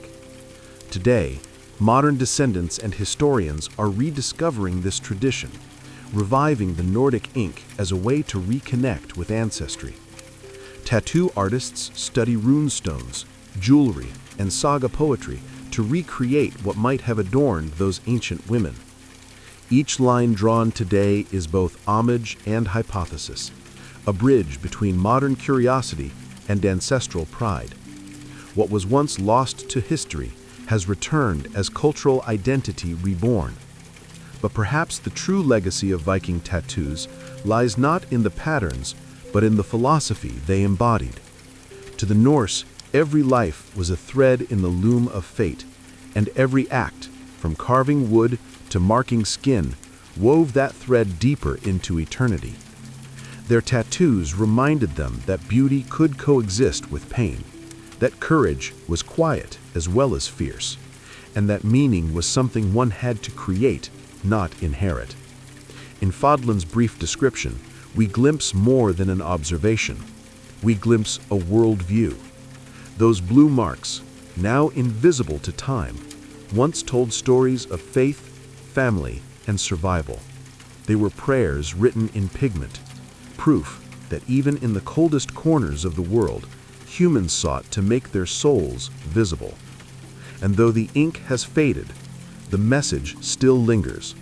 To be remembered, one must first choose to be seen. When King Gentius took the Illyrian throne around 181 BCE, he became ruler of a kingdom both proud and precarious. The Illyrians, fierce tribes scattered along the rugged Adriatic coast, had resisted centuries of domination from stronger neighbors. They were warriors, traders, and pirates, their ships commanding the straits between Greece and Italy. But by the time Gentius rose to power, the Illyrian kingdom was surrounded by giants: Macedon to the east, Rome to the west, and restless Greek states to the south. The world had grown smaller, and empires hungered for control of the Adriatic. Gentius was the son of Pluritus, a king who had once kept peace with Rome. Yet the young ruler had a different temperament, sharper, more ambitious, and far less willing to bow to foreign influence. From his capital at Skodra, modern Skøder, Albania, Gentius sought to unify the Illyrian tribes into a single disciplined power capable of resisting both Greek intrigue and Roman expansion. To the Illyrians, he was a symbol of defiance, an intelligent, proud monarch trying to preserve a nation wedged between empires. But his position was fraught with tension. The Romans watched his every move, remembering earlier Illyrian kings who had defied their authority. Greek states, especially the kingdom of Perseus of Macedon, courted Gentius with promises of alliance against Rome. Caught between the two, the Illyrian king faced a dangerous choice: bend to Roman diplomacy or trust in Macedonian steel. Gentius chose resistance. He began strengthening the Illyrian navy and reorganizing his forces, imposing tighter control over the tribes and coastal cities. His rule was both admired and feared, his justice harsh but consistent. Contemporary Greek accounts describe him as clever but cruel, a monarch whose ambition outpaced his caution. Yet beneath that cold exterior lay the determination of a ruler who refused to let Illyria become another Roman province without a fight. Still, dark clouds gathered at Scodra. Trade faltered under Roman pressure, and alliances proved fickle. What began as a reign of unity slowly turned into a struggle for survival. Gentius would soon discover that the enemies of Illyria were not just across the sea, but within his own borders. His crown, once a symbol of hope, was already becoming a target in a game that no Illyrian king could win. As Gentius tightened his grip over Illyria, his realm became the last independent barrier between Rome and Macedonia. Two powers destined to collide. The Adriatic coast was more than a stretch of rocky land. It was the crossroads of trade, strategy, and survival. To the Romans, Illyria was a problem that refused to disappear. To the Macedonians, it was a potential ally in their desperate bid to stop Roman domination of the Balkans.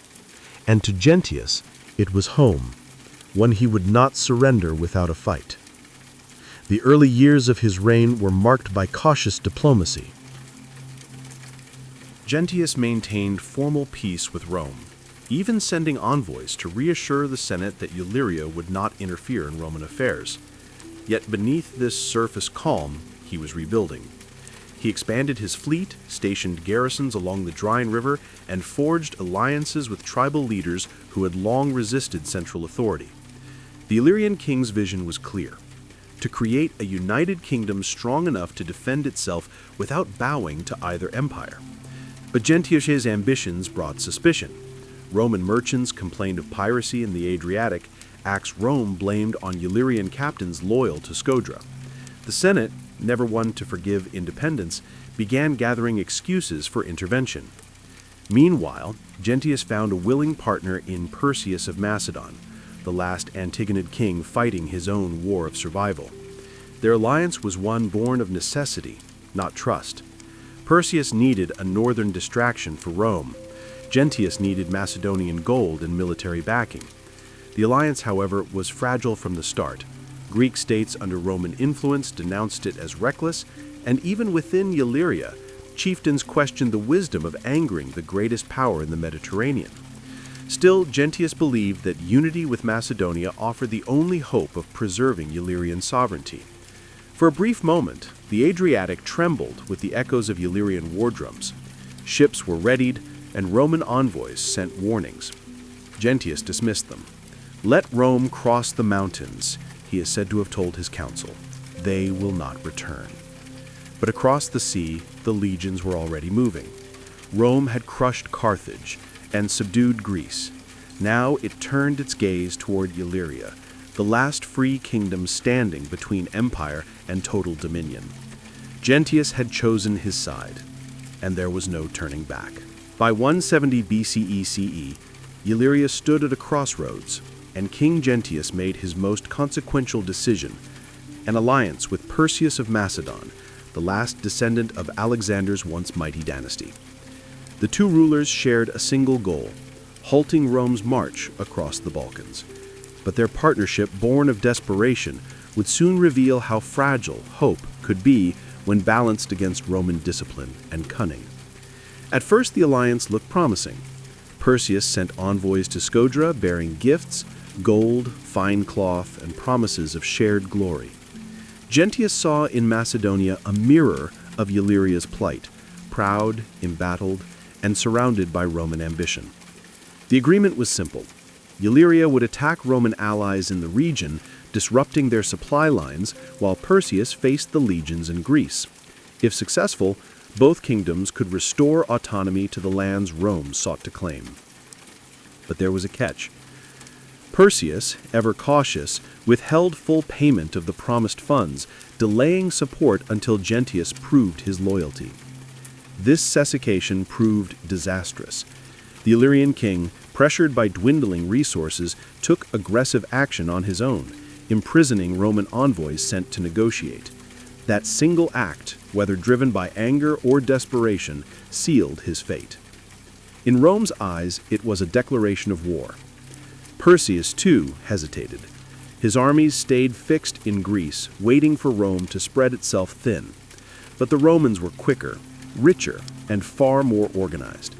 They dispatched Lucius Anicius Gallus, a skilled commander, to subdue Illyria before Perseus could react. Within weeks, Roman legions were advancing up the coast, cutting through Illyrian defenses with chilling precision. Gentius had overestimated his ally and underestimated his enemy. He believed Perseus would march north to meet him, yet no help came. What had begun as a pact of equals now looked like abandonment. Illyrian soldiers fought bravely, but were outnumbered and outmatched by Roman discipline. As Scodra prepared for siege, the king's court grew tense. Whispers spread that Macedon had betrayed them, that gold had been promised but never paid. For Gentius, the alliance that was meant to preserve Illyria now stood as the fatal mistake that would destroy it. And as the Roman banners appeared on the horizon, the young king's faith and diplomacy gave way to the grim resolve of a man preparing for his final stand. By 168 BCE CE, the storm Gentius had long feared finally broke. The Roman general Lucius Anicius Gallus, leading a seasoned force of legions and allied troops, crossed into Illyria with ruthless efficiency. What the Illyrian king had hoped would be a prolonged war of resistance turned into a lightning campaign. Within less than a month, the Romans dismantled the last Illyrian kingdom piece by piece. Gentius mustered his troops at Scodra, the royal capital nestled between mountains and rivers that had long shielded Illyria from invasion. His warriors, tribesmen hardened by sea raids and hill battles, fought bravely, but Rome's machine of conquest was unstoppable. Its soldiers advanced in tight formations, engineers built bridges across rivers, and supply lines remained unbroken. For every Illyrian stronghold captured, Rome left behind garrisons and banners, a silent declaration that Illyria no longer belonged to itself. As the Romans approached, smaller Illyrian tribes began surrendering, hoping for mercy. Their loyalty to Gentius faltered under the weight of Rome's power. Even worse, his Greek allies deserted him. Perseus of Macedon, now cornered in Greece, sent no reinforcements. The gold he had promised to fund Gentius's army never arrived. Betrayed and isolated, the Illyrian king stood alone. The final stand came at Scodra, where Gentius made one last attempt to rally his people. His wife, Queen Aututa, and his brother Catavantius remained by his side as Roman forces.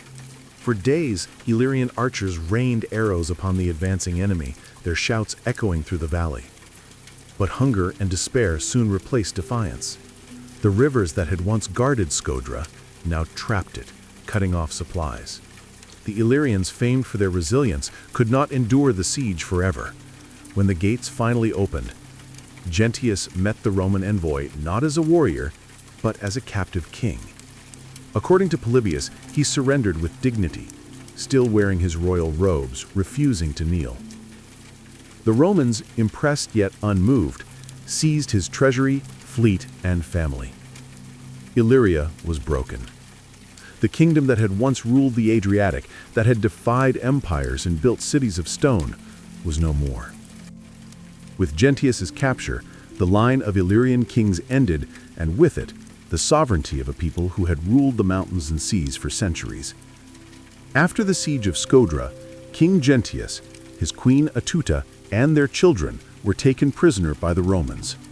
The conqueror, Lucius Annius Gallus, treated them with the formal courtesy reserved for fallen royalty.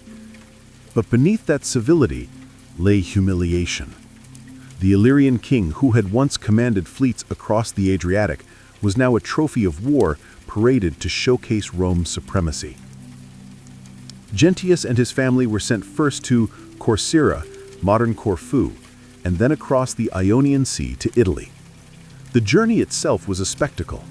Roman ships, their decks lined with soldiers, carried the royal captives as living proof that Illyria had fallen.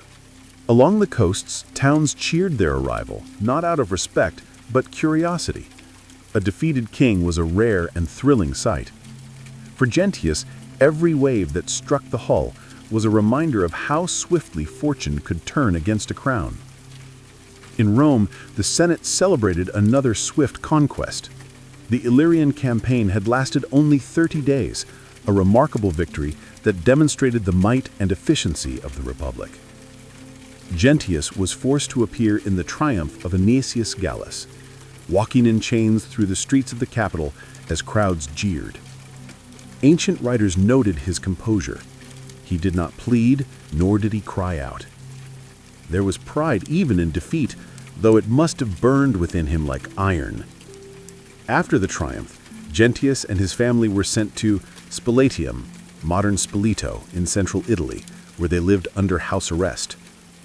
For a man born to rule, confinement was a slow death. Yet some sources hint that the Romans treated him with a degree of respect, recognizing in him not a rebel, but a fallen monarch. His younger brother, Caravantius, who had fought beside him, was imprisoned as well, his fate likely the same, captivity until death. The Illyrian crown, meanwhile, was dismantled piece by piece. Roman administrators divided the land into districts, disarming the tribes and taxing the ports that had once filled Gentius's coffers. Scodra became a provincial outpost. From the grandeur of kingship to the silence of captivity, Gentius's story reflected the fate of his people. Proud, resilient, but ultimately consumed by Rome's relentless expansion. His throne was gone, but his defiance, recorded even by his enemies, ensured that his name would not vanish entirely from history. With Gentius imprisoned and Illyria subdued, Rome moved swiftly to erase the last traces of independence from the once proud kingdom.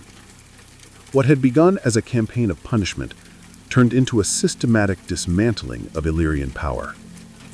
The Senate divided the territory into administrative regions, each directly governed by Roman officials or loyal local chieftains who had surrendered early. The purpose was simple. No Illyrian king would ever rise again. The Illyrian navy, once feared for its swift Lemby ships that raided Greek and Italian coasts, was burned or captured. Ports like Lissus, Scodra, and Rhizon, once bustling with traders and warriors, became Roman outposts. The Adriatic, once called Mare Nostrum, now served as a Roman highway. Trade that once enriched Illyrian merchants now filled Roman treasuries. The people who had controlled these waters for centuries were reduced to subjects within a vast and foreign empire. Rome's victory also served a political purpose. The conquest of Illyria sent a message across the Mediterranean. Resistance was futile.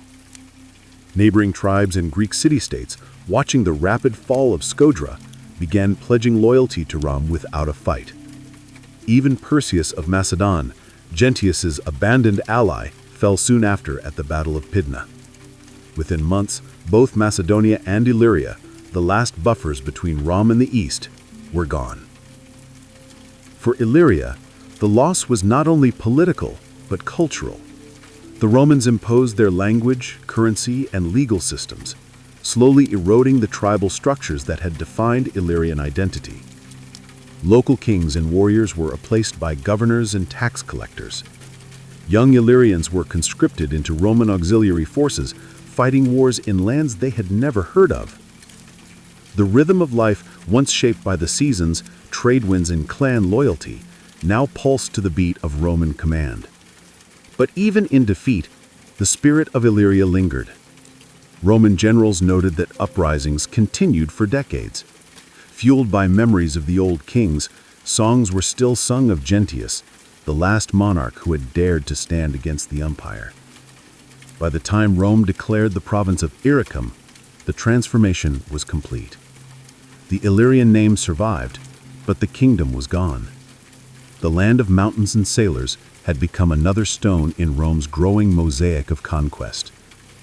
Its independence traded for the hollow peace of submission. Every fallen kingdom has its traitors, and for Gentius, betrayal came not from his enemies, but from those who had sworn friendship. When the Illyrian king looked east for help, he found Perseus of Macedon, the last of Alexander's successors, whose silver tongue promised strength and unity against Rome. Yet when Illyria bled, Macedonia stood idle. The gold Perseus had pledged to fund Illyria's army never arrived, and the soldiers Gentius expected to march north never came. What began as an alliance of equals ended as one of convenience and deceit. According to Polybius, Perseus sent envoys bearing warm words and sealed agreements, but held back resources, fearing Rome's retaliation if Illyria failed. When Gentius imprisoned Roman ambassadors, an act meant to prove loyalty to Macedonia, Perseus did nothing. He neither intervened diplomatically nor militarily, leaving Gentius exposed. Rome seized on the incident as justification for invasion, while Perseus watched from afar, hoping Illyria would distract the legions long enough to buy him time. It was a cold calculation, and it doomed them both. Even within Illyria, betrayal festered. Certain coastal tribes, weary of war, negotiated secretly with Roman commanders, offering ports and supplies in exchange for leniency. Others, jealous of Gentius's centralizing rule, refused to send troops, weakening the Illyrian defense. The same confederation he had tried to unify fractured when unity was needed most. The Romans, masters of diplomacy, exploited every crack. They sent envoys offering protection to dissenting chieftains, then turned those same men into instruments of their conquest.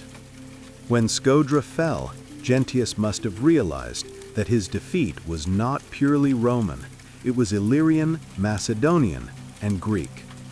Betrayed by Perseus, abandoned by Greek cities that once promised neutrality, and undermined by his own tribes, he faced the end utterly alone. The Illyrian king had dreamed of forging independence in a world of empires, but his allies had chosen survival over solidarity. Ironically, Perseus himself would share Gentius's fate.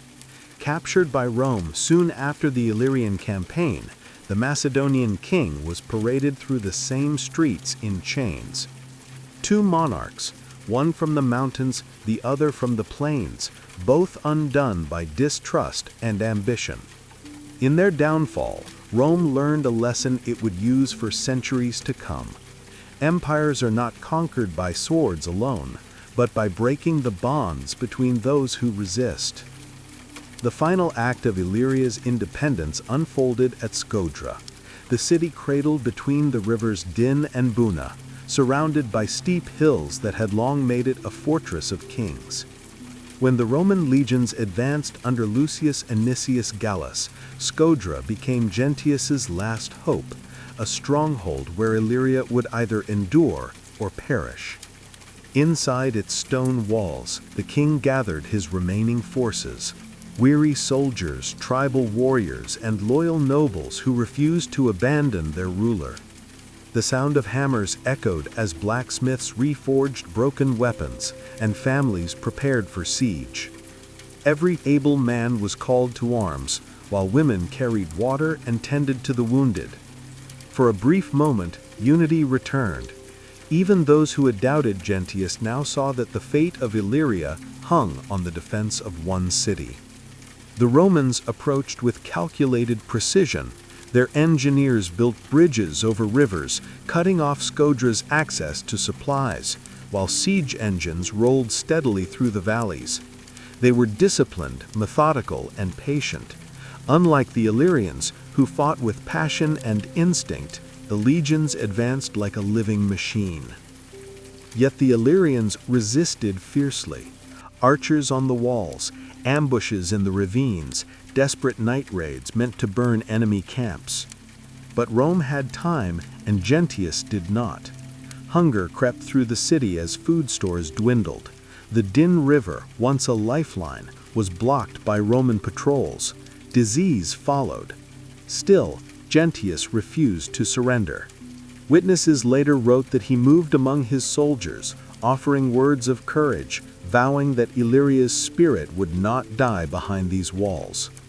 The defenders fought on, even as exhaustion hollowed their strength. Then came the breaking point. A small Illyrian garrison guarding the southern gate was overrun in a surprise assault.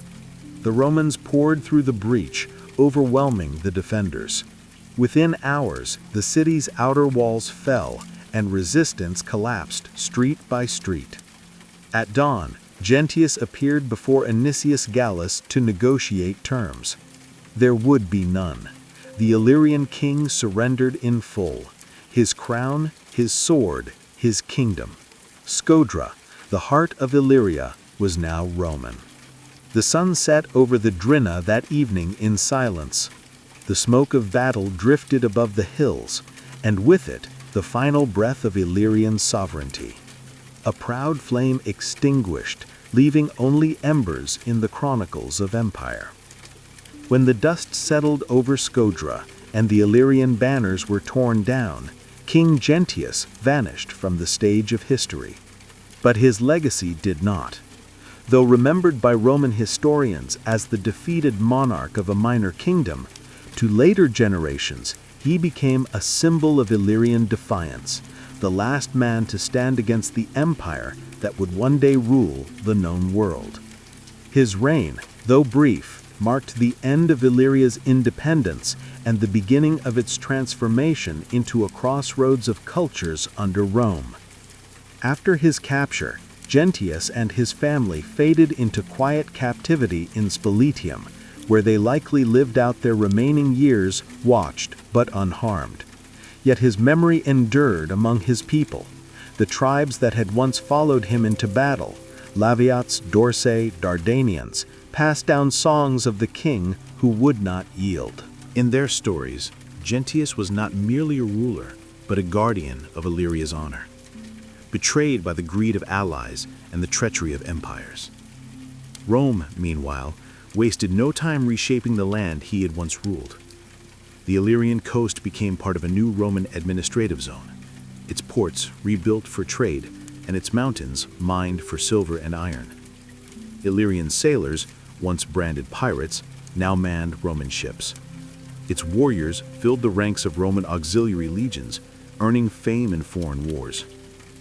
Ironically, the same people who had resisted Roman domination became instrumental in strengthening the empire that conquered them. But beneath the veneer of Roman order, Illyrian pride persisted. Across generations, families traced their lineage back to the age of the kings, to Gentius, to Agron, to the Tutatales.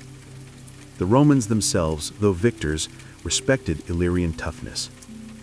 Centuries later, Illyrian soldiers would rise again within the empire, even producing emperors of their own. Diocletian, Constantine the Great, and others whose ancestors had once sworn allegiance to Gentius's crown. Thus, the story of the last Illyrian king did not end with defeat.